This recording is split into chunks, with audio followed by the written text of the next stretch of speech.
Good morning. Welcome to the Marshall County Board of Supervisors regular session, February 14th, 2024 at 9 a.m. here in the courthouse.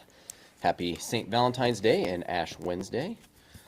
Notice to the public, the Board of Supervisors welcomes comments from the public during the time allowed for discussion. You're requested to approach the podium, use the microphone, state your name and address for the record, and limit the time used to present your remarks in order that others may be given the opportunity to speak. The normal process on any agenda item is for the chair to read the item from the agenda. The board is given the opportunity to comment on the issue and or place a motion on the floor. An opportunity for discussion may be presented, at which time the public may participate, and a roll call vote will follow. Roll call vote, please. Pyle? Yes. Solosic? Yes. Hibbs? Yes. And could you please stand for the Pledge of Allegiance? I pledge allegiance to the flag of the United States of America and to the republic for which it stands, one nation, under God, indivisible, with liberty and justice for all. All right, do we have a motion to approve today's agenda? Mr. Chair, I would make a motion to approve the agenda. I second that.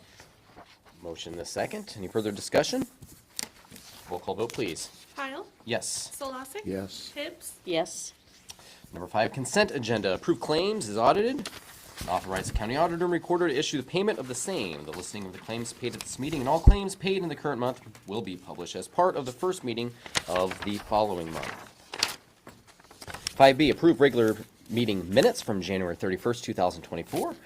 5C, file manure management plans, Marshall Ridge Farms LLC, number 60101 at 1131A 245th Street, State Center, signed with changes. Eggers Farms, number 56995, 2124 Eastman Avenue, State Center, signed with changes. And Edler Brothers Farm, section 19, number 58296 at 1930 Gerhardt Avenue, State Center, signed with no changes. And that is the end of today's consent agenda. I'll make a motion that we approve the consent agenda as presented. I'll second. We have the motion the second. Is there any further discussion? Roll call vote, please. Pyle? Yes. Solosic? Yes. Hibbs? Yes. Thank you very much. On to number 7, the presentation from the Iowa Department of Corrections 2nd Judicial District, Mike Dahlbeck, Alfredo Rodriguez, and Julie Brandt. You're welcome to come up here to the podium. And thank you for being here today. We appreciate it. Thank you very much.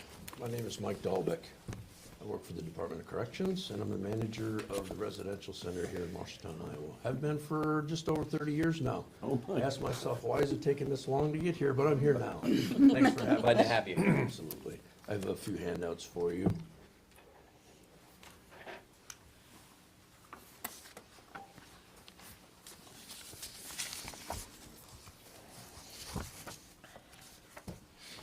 We may not go through all the handouts, so just for your leisure reading. We'd like to leave some time at the end for questions or along the way at any time, please. Again, we're with the Iowa Department of Corrections. The handout in front of you shows the 8 judicial districts in Iowa. We are the 2nd judicial district. What's different now, as of July 1st, we're no longer a judicial district. We're the 2nd District Department of Corrections with the governor's realignment bill. So we fall under the auspice of Department of Corrections now and not our board. We cover 22 counties in Iowa. We have offices in Marshalltown, a probation and parole office, as well as a residential center. We also have a probation office and residential center in Mason City called B.G. Clark. Fort Dodge as well with both, and in Ames we simply have a probation office. Unfortunately, about 5 years ago, we were required to eliminate that residential center due to budget reasons. So on the second page, it shows the 8 community-based correction districts that we have. We serve 29,000 people in Iowa on community-based supervision at any given time. We have 9 correctional institutions, 9 prisons, and those hold 8,500 people. Currently, they are 22% overpopulation right now, so they're full. Last I heard just the other day is Oakdale had some folks in cots on the beds trying to make do. So we're really trying to work with the prisons and institutions and try to help with that, as well as the Iowa Board of Parole is trying to. In addition, Community residential facilities, we have 20 of those in Iowa. We serve approximately 1,185 people. Daily cost in the institution to house someone in prison is $107 per day. For daily costs on someone on street supervision, probation, parole, it's $7 per day. Third page, we serve people on pretrial and probation. These are what we call pre-institutional clients that we serve, have not been to prison yet. We also serve people on parole and work release who have been in the institution, and the Iowa Board of Parole has either granted them a parole directly to the home community or a private residence, or work release, which would be the residential center here in Marshalltown. Our goals, we assess needs, we provide treatment, we address paying victim restitution and fines, and emphasis on maintaining employment and education along the way as well. Following page kind of lists our facilities, our 3 residential facilities, which is kind of my wheelhouse and has been during my tenure. B.G. Clark in Mason City, we have 39 men and 16 women. All of the women in all 22 counties are referred to the B.G. Clark Center. Marshalltown was a co-ed facility at one time, we no longer are. Fort Dodge houses 66 men, and here in Marshalltown, we house 60 men. During the time a client is in the halfway house for Marshalltown, for example, average stay is about 4 months. Some a little longer, up to a year sometimes, some a little less depending on needs. Unfortunately, many times we have folks show up at our doorstep that really have nothing other than the clothes that they're wearing. So we try to help, obviously, work with those immediate needs when we assess issues, stuff like ID, Social Security card. Folks need clothing, so we help in the community with community support, getting folks clothing. We're a 24/7 facility. We've got about 15 staff there. We have residential officers who are responsible for the security and operations and monitoring. We have 2 staff responsible for food service, because we serve meals to all 60 people. Maintenance person and 2 treatment staff, as well as myself in-house at any given time at the halfway house. As they progress through the system, there are advantages and increased involvement in the community. For instance, for the first 2 weeks, we focus on those things like ID, getting assessment, treatment, involvement all set up. Folks find employment in the community, and the longer they have employment, each week they advance in what we call a level system. So they may be out in the communities for 2 to 3 days at a time towards the end of their stay, where they're going home. They're furloughing out of the facility, but we're still responsible for the monitoring of them. Ideally, folks transfer from our correctional facility to community supervision on probation parole with Julie in her office here in Marshalltown. So with that having been said, I'll turn it over to Julie. Can I have a handout? You certainly can. I forgot to bring mine. Hi, I'm Julie Brand. I'm the probation parole supervisor here in Marshalltown. And I also cover Hardin County. My officers cover Hardin County as well. So,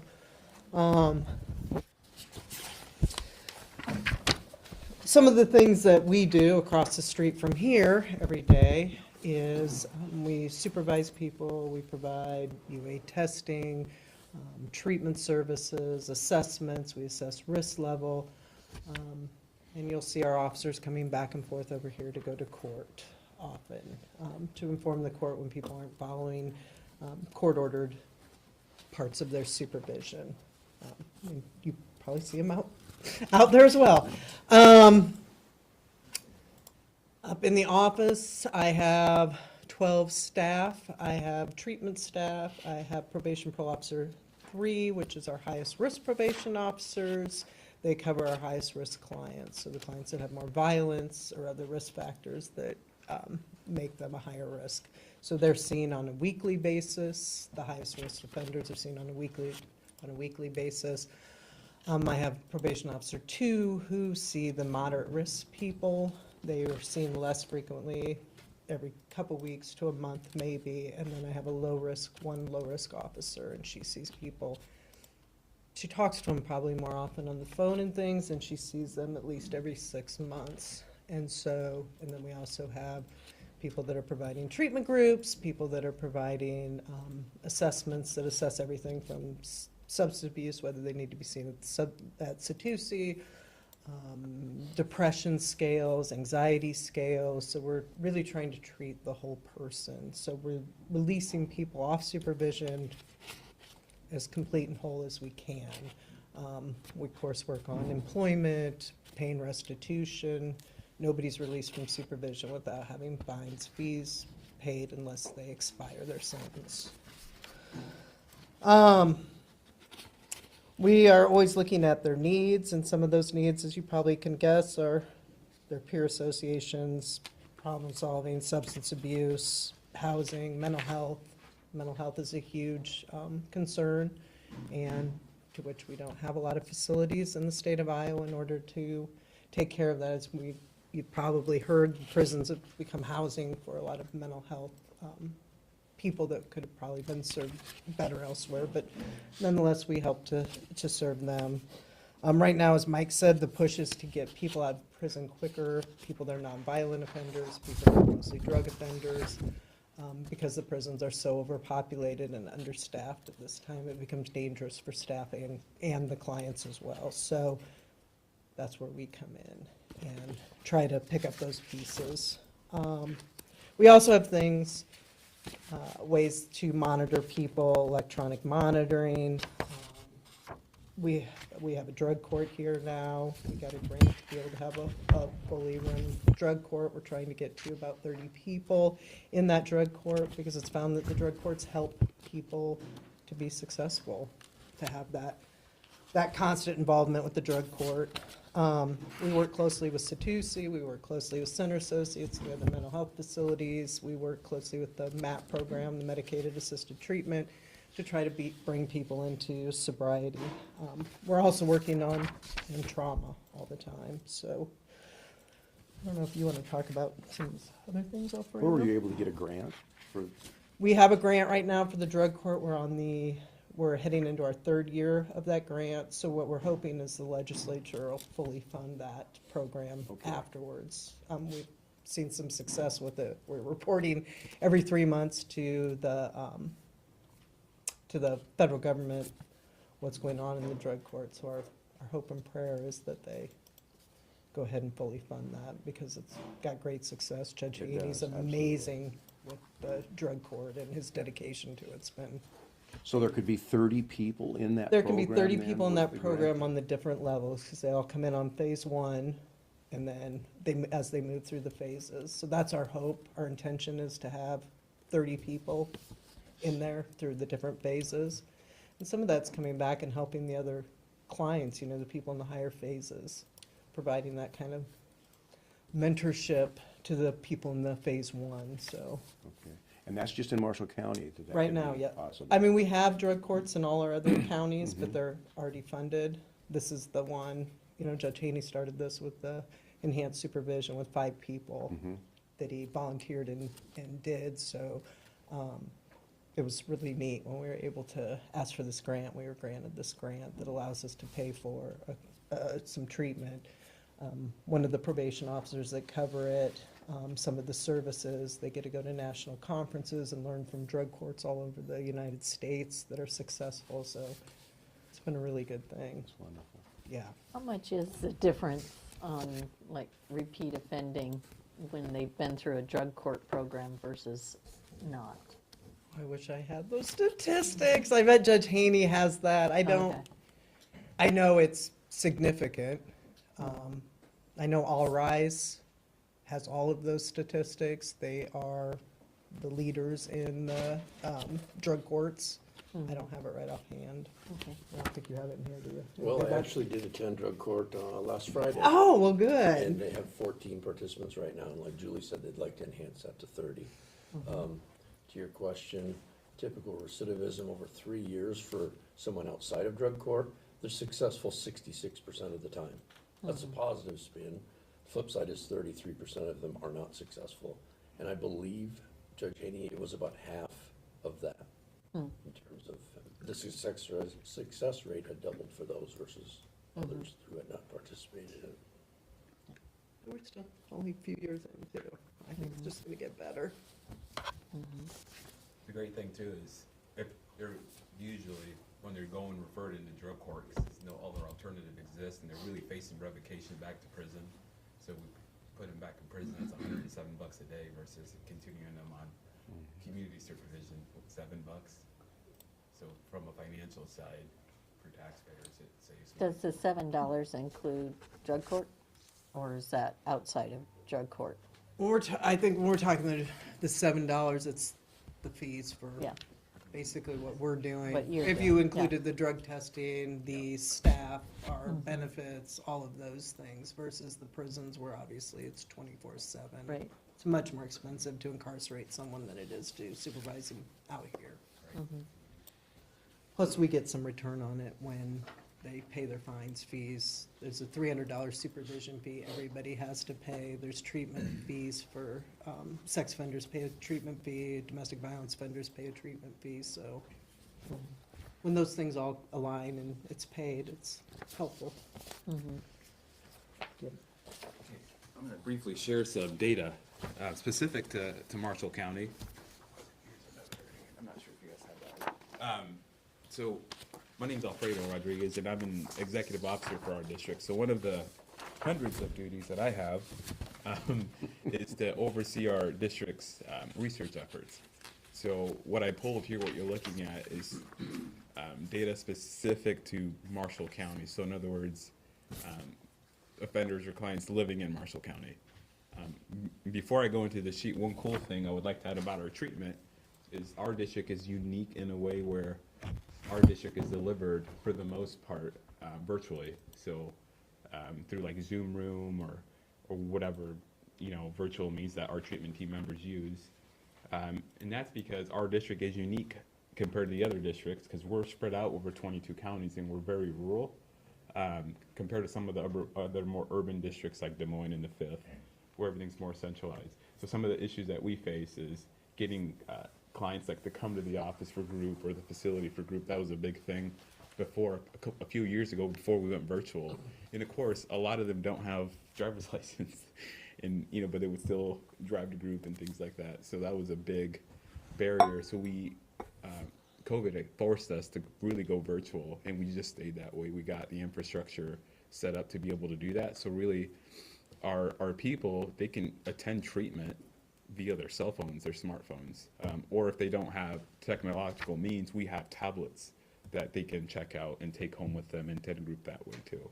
So that's a cool thing and kind of unique to our district in a way compared to some of the other districts, the other 7 in Iowa. So what you're looking at here is, again, data specific to Marshall County.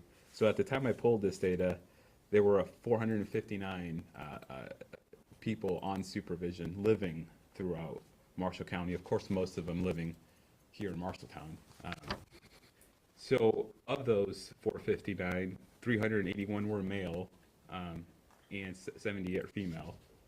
And what you're looking at supervision statuses is what they're on supervision for. So those 459 were either on supervision for probation or interstate compact probation, which is just really us supervising people for other states.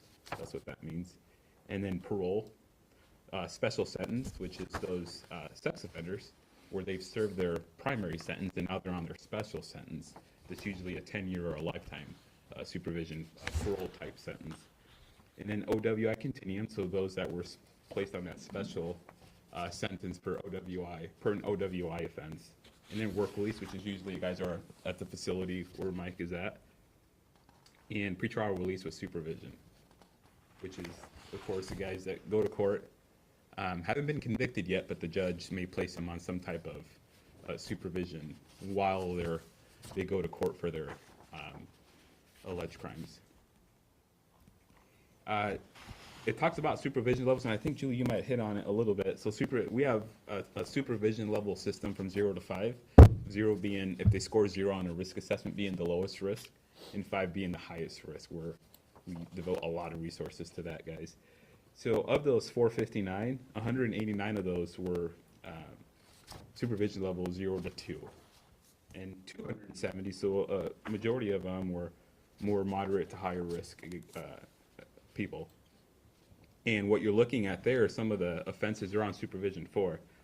So, like assault, OWI, sex offenses, of course, drug possession and drug trafficking, that's pretty huge here in Marshall County. And OWI and theft, really the only difference with the moderate to high risk guys is that burglary component, which sometimes has a violent component to it. If they're on a sex offense and they're a higher risk client, it's usually because they're still serving their initial sentence for their primary offense, like a sex abuse second, third, whatever it is, and they're not on their special sentence yet, which is that constant monitoring for another 10 years or a lifetime. And at the very bottom, it's just some of the treatment options that we offer. We offer domestic abuse classes throughout the district, which is the active program. SOTP is our sex offender treatment program, which is pretty intense as well. And our moral recognition, we're not, MRT is moral recognition therapy, so that's more towards trauma. We don't do much of that as much as we used to, but we still offer it. But again, for trauma, we do a lot of individual counseling still. We have 2 psychologists in our district that do a lot of that more higher risk individual intense treatment. And of course, the delivery method of treatment, most of it is virtual now versus in person to try to reach more people in their homes as much as possible to get them in treatment. So any questions with that? No? Okay. Thank you very much. Thank you. Thank you. I did have one question. Since you've changed from being the board driving it to now the state, how has that transition gone? What's gone well and what maybe hasn't gone well that we can maybe help message to the state of Iowa if there's something that would help benefit you guys?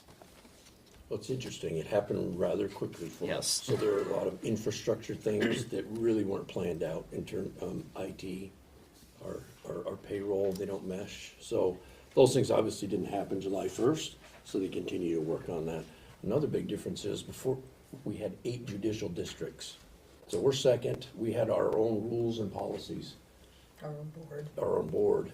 All 7 other districts had their own rules and policies and boards. Now that's all come together. So it's a gigantic endeavor to get everyone on the same page in terms of policies and procedures, both personnel and working with the clients that we have. We've had representation from Marshall County Supervisors on our board for years. Now it's going to be an advisory role as a board. Yep. We would ask, hopefully, that we would continue that. I believe Supervisor Hale, you've been involved in that. Correct. I think this spring, we have a first meeting that may be virtual, kind of figure out the direction of future boards. Yep. Yeah, I got to sit on it for 6 months and then it was gone, so. No way. So, it was a great group. Yeah. So, well, thank you for the update on that. I know it did go very fast the way that bill went and it all rolled and it was kind of just helter-skelter. I remember that last meeting we had, everyone was like, we're really not sure what's going to happen July 1. And it sounds like, yeah, the whole payroll and all that stuff, it was no surprise that it's still working the kinks out, so. We still have days like that. The Yeah. dust is gonna settle. It's gonna be another year and a half until we get there, I think. Great. Well, thank you for all that you do. Going through a whole realignment like that can be a pain, so appreciate all the work that you guys do on that. And if anybody ever has questions, don't hesitate to call over to the office if you have questions or concerns or things that you need us to know from the community. Because sometimes we feel like we're in a little bubble and we forget there's this whole community out here. Thank you. Thank you. Anyone else have any other questions? All right. On to number 8 is the resolution 2024-7 approving homestead and family farm credits and military service tax exemption.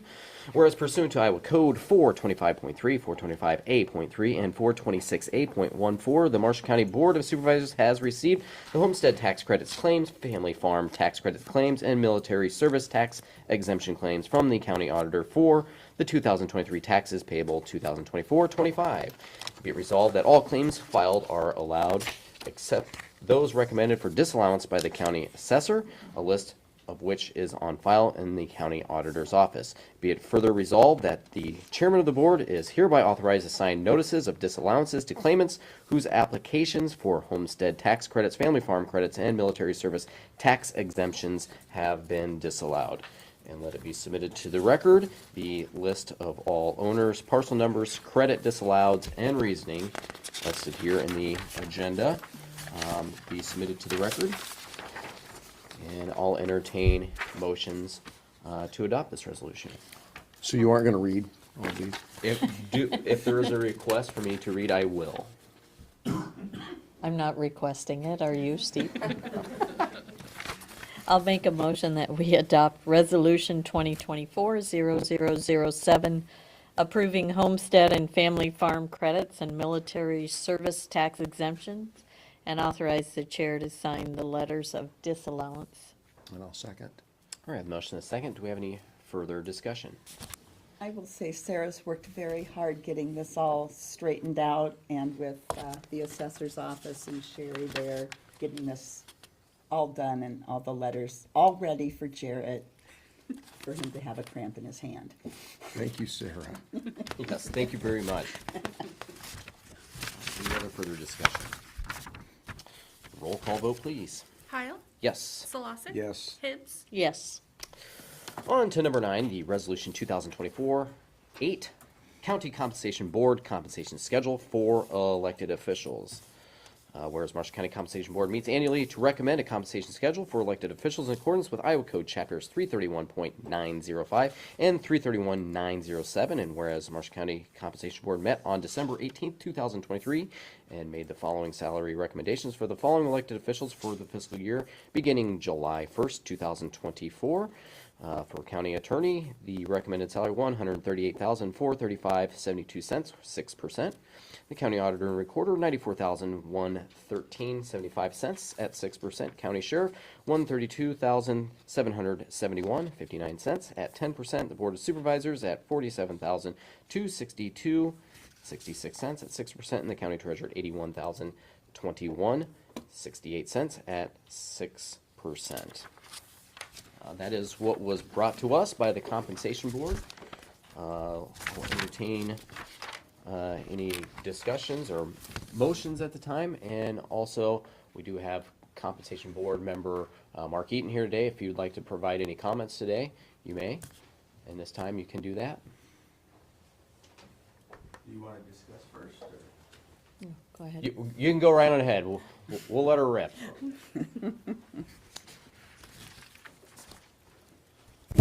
So I'm Mark Eaton, 1007 South 10th Avenue, Marshalltown, Iowa. I am a member of the comp board. I do represent the sheriff's position. There's a lot tied to that position. We just heard a big discussion about the problems that we have in Marshalltown. We have a lot of drug problems. We've seen Senator Grassley speak about the cartel problems that we have in town. Most of the property crime, as Mr. Tupper says, is related to drug problems. We need to focus on making Marshalltown safe, Marshall County safe. The sheriff is an integral part of that. The sheriff's office has a great responsibility. They also have to run a jail. They're just not parole. State law has changed in the past years, and it really mandates that the board recommend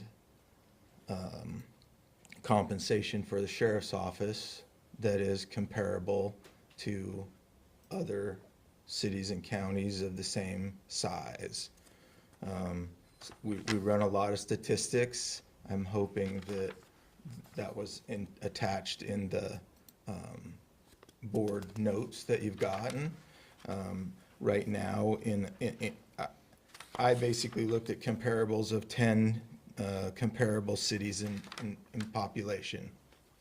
We sit basically right in the middle, a little higher than middle, population-wise.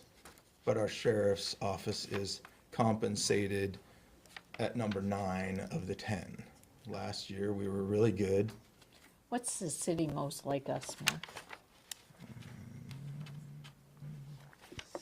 That you can, Well, okay, so up and down. Bettendorf, population-wise, is below us, and Cedar Falls is just above us. not by much. Yeah. Okay. The big thing is Marshalltown. Marshalltown is 2/3 of the county, right? And the police chief is compensated at $145,000 a year. So there's your, like, if you want to do apples to apples, that's really close. And so I want to just bring a little history back. Last year, in reality, we needed to do a 32% increase on the sheriff to get them to get that office to par. You know, in the middle of the group where we need to be. But we all knew, you know, that would be a burden on the county as a comp board. So we negotiated it down to where we thought.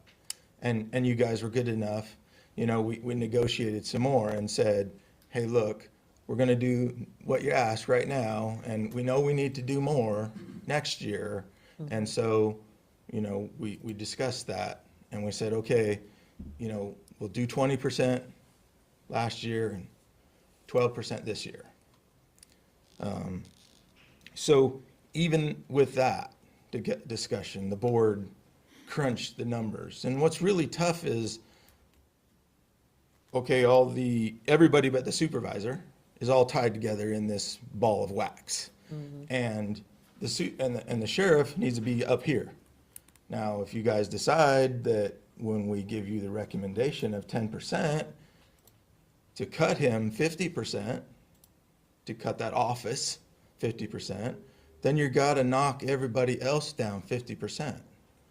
So all the other board members are really concerned about that, because that 10% is a lot, and we all know that, but the state law kind of demands that.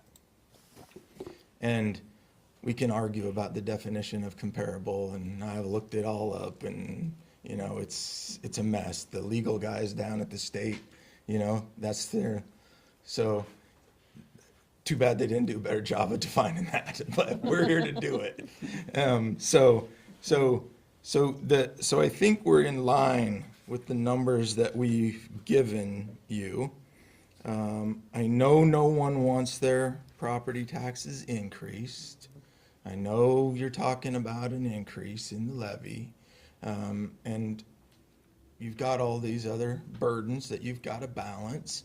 But I think we need to honor last year's agreement, and the board, the comp board has done their job to say, well, let's see if we can tighten that up. Now, I'm looking at it long-term, and I'm saying, you know, if we do this one more step, we're gonna be at par, and the future years will be leveled out. It'll be inflation and that kind of stuff, cost of living. But right now, we gotta do this one more step to get to the par that we need to be at. I mean, and we look at all the similar comp boards or cities, but Newton, which is a far smaller community, their sheriff's at 138,000. For Jasper County? Yeah. Oh, well, let me look at that. Well, their police chief for Newton, population 15,000. I don't have Jasper highlighted, I'm sorry. Oh, there it is. Jasper's 139,000, and their population's 37. So they're in our group.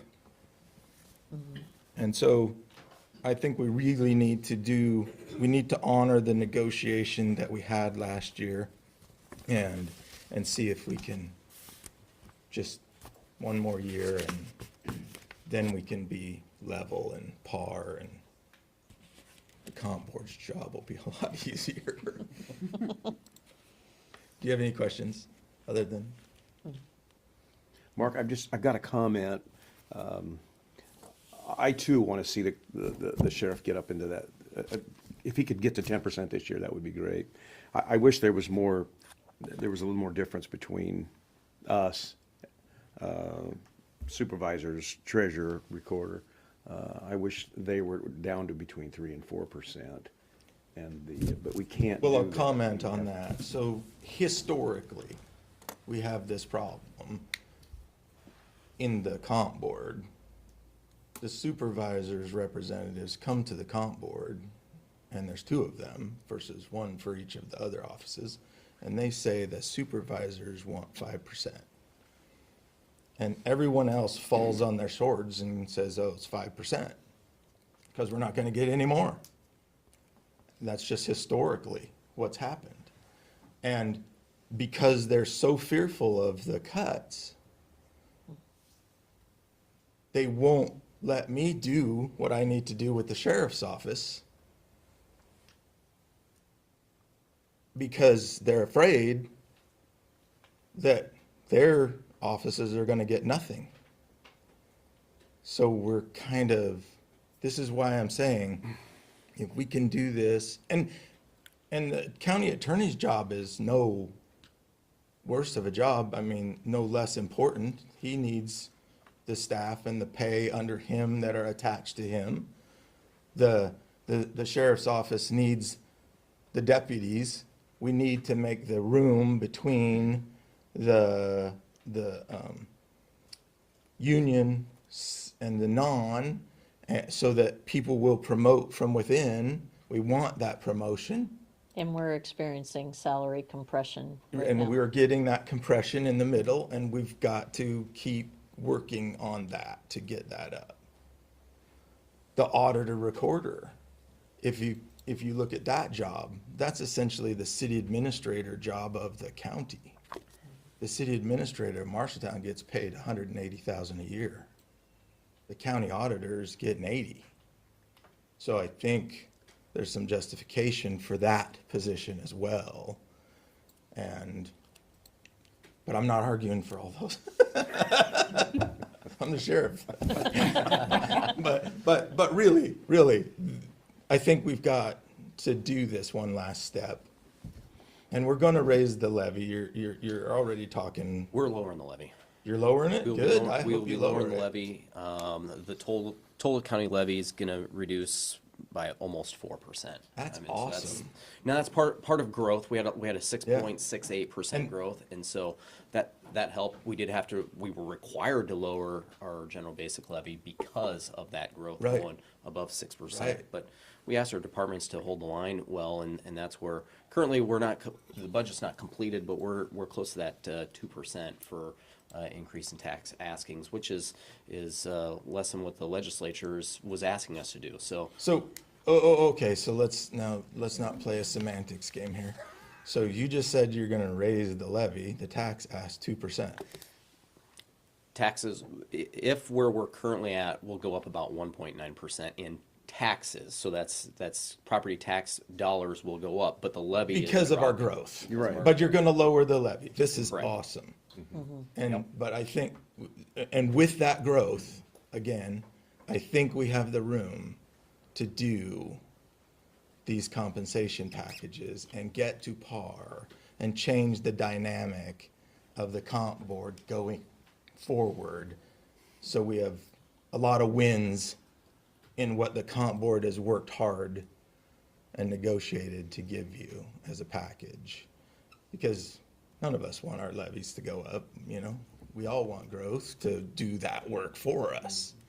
And we have to be competitive in all those positions. And so I think the comp board's done a really good job, and I hope you take their recommendation. Awesome, thank you, Mark, and I think that's, a lot of these volunteer boards, this is a volunteer board that Mark sits on, and you gotta appreciate the diligence and effort that he puts in it, and we ask that all volunteer board members put that kind of effort in, because there's a lot that goes into it, and then in the end, our board can just throw it out and say, well, thanks, Mark, we don't care. So, I mean, that is something that can happen, I mean, in the reality of volunteer boards, and so when you take your job seriously like that, we really appreciate it, and it helps us in our part of what we do. Now, I know there's been bills in the legislature to eliminate the comp board or do a lot of changes to the comp board. I think what happens is I think every county has kind of a different dynamic on how comp boards have worked. Some has been where comp boards, boards just automatically rubber stamp all comp board recommendations and things have gotten out of hand in some counties. That's a reason why some people are opposed to them. And then in other counties, you've had, historically, for instance, Marshall County gets whatever the comp board gives and slices it all completely. And if there's that happy medium in there, I think kind of like what we saw last year, and possibly what we can do this year as well. I think it's where it's that reasonable. As long as we're doing our job of watching the bottom line, you guys are doing your job, and we're not getting into the compression issues. We can work well together, and that's why I'm a proponent of the comp board and keeping the comp board structure as is, because I think it's the best system that's possibly out there. To make sure that our elected officials are compensated correctly without any funny business. It's like us not just picking and choosing winners and losers. It's the fact that you have to reduce all as an equal amount really protects each office from any collusion or whatever with board members versus other elected officials. So that's kind of my comment on the process. As for the recommendation we have here today, is there any other discussion, questions, or prepared for a motion?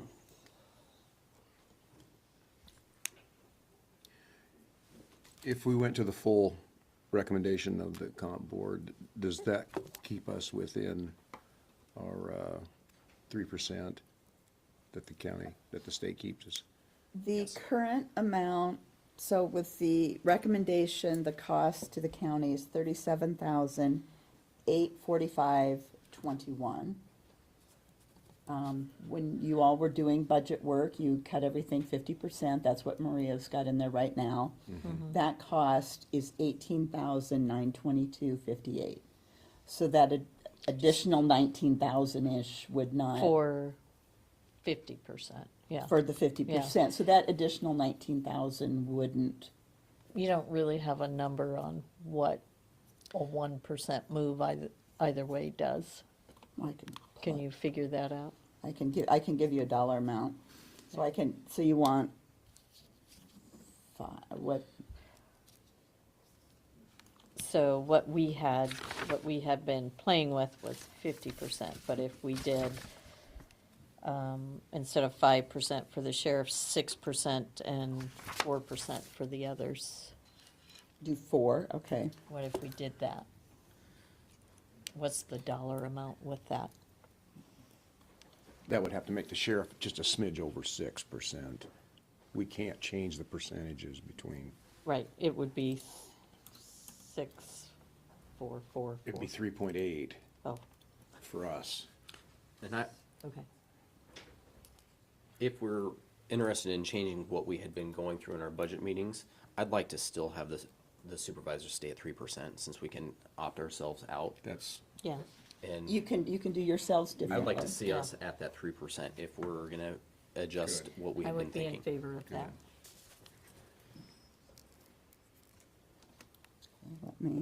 So if I did, my issue is it's not a nice percentage for me to do with the sheriff. The 4 is a weird percentage.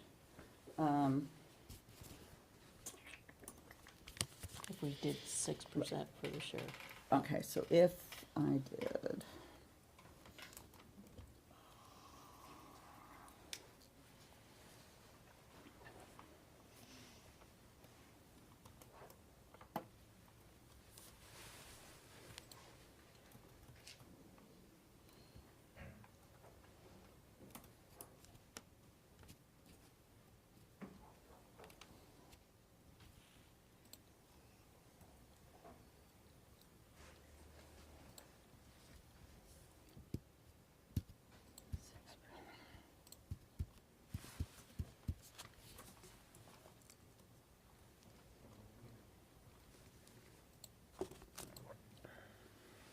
Cue the music, James.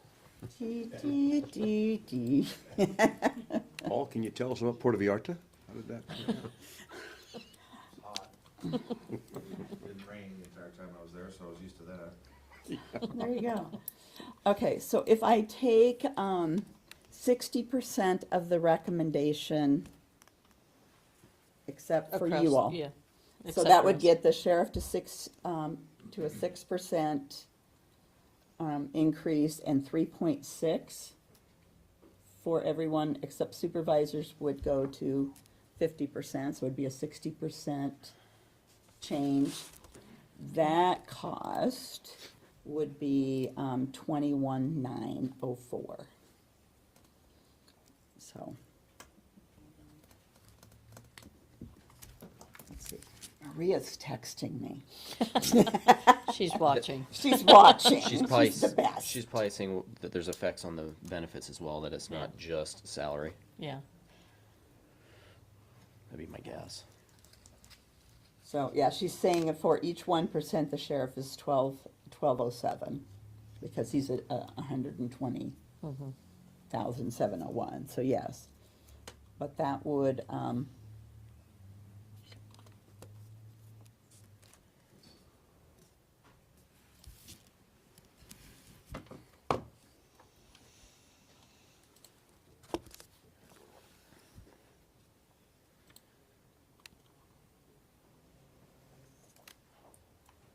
So just under 22,000. just under 22. Salary only. Salary only. Then I would make a motion. For that. I would make a motion that Recommendation. yes, that the sheriff would be at 6%. All other elected officials would be at 3.6, and the supervisors then will be at 3%. I'll second that. All right, we have the motion in the second. Discussion. The only thing I would add to Mark's comments were, as we talked last year, we want to make progress, and it's going to take some time to make progress and get where we need to be, so, We have other areas in the county too that yeah. are in the same situation. But I think this is progress. Yes.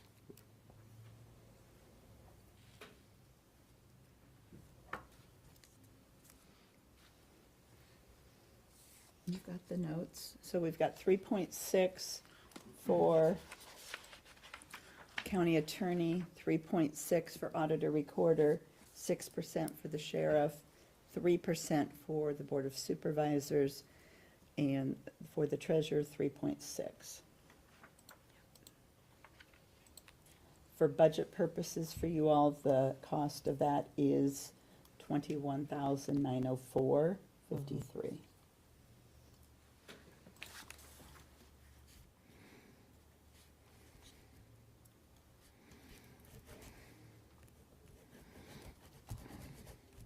Jarrett, I know the number you want is that's an increase of 2,981.95. Okay, thank you.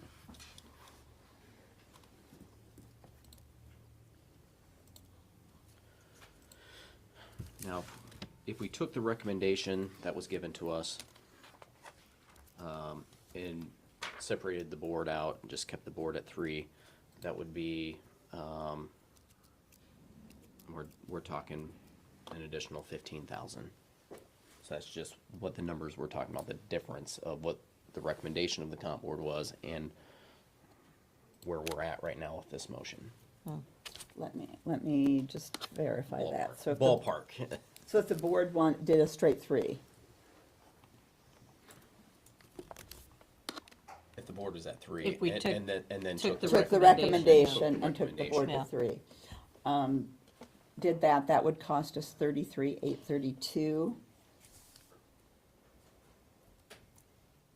versus the 37,845.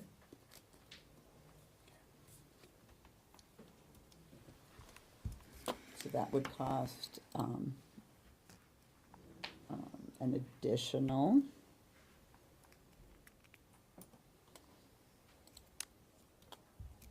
$11,927.79. Excel's the best.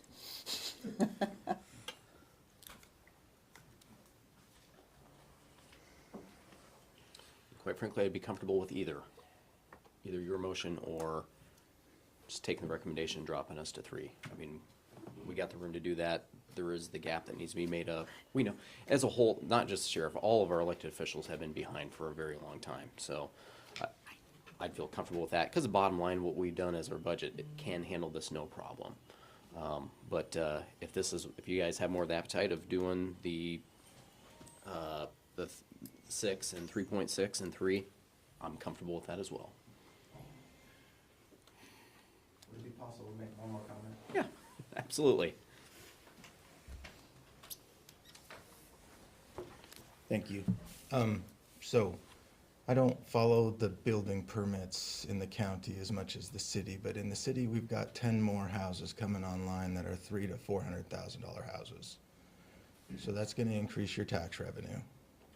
So I don't know what's happening in the county. If you can throw that in the mix and say, I think we can cover $15,000. Thank you.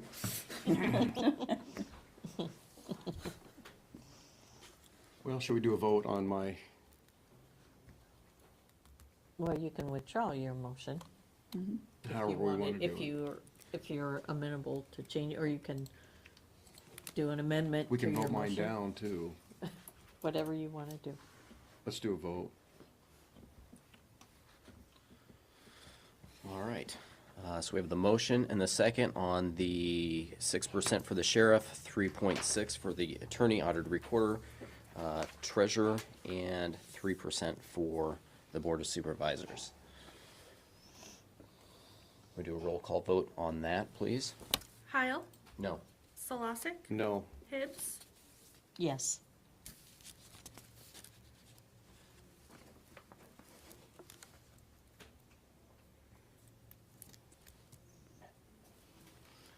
All right, well, that's down.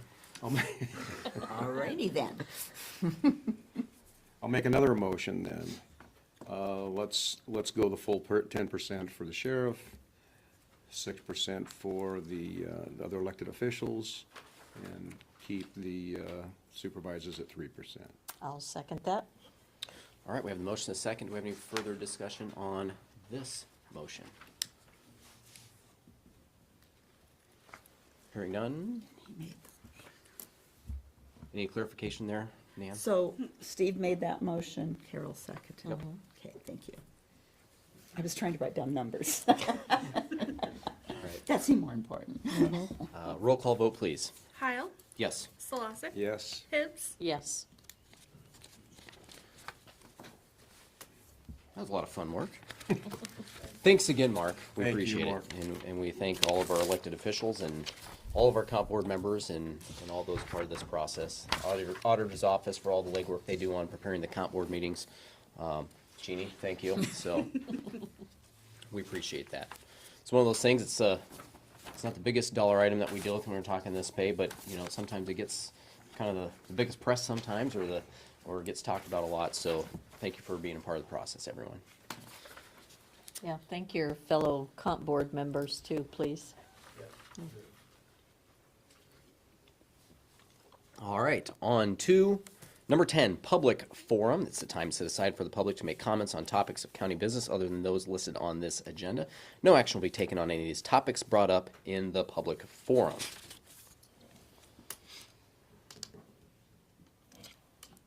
I would like to remind everybody the special election for March 5th, absentee voting begins today. Because it's also Valentine's Day and Ash Wednesday. I don't know. It seems like everything else is today too, so. We are starting, and that will be in our office here in the courthouse up on 3rd floor. Northeast. Thank you, Sarah. I'm directionally challenged. So, that's my. Great, thanks for that. Any other public comment today? Come on up. So I'm just going to say thank you for managing the money, and I'm glad to hear that with our growth and everything, we're going to get a lower levy, and that's all. Everybody always wants to hear that. And yes, I know we're spending, we're not going as far as we can, but we need to balance everything, and I think you guys are doing a good job. Thank you, Mark.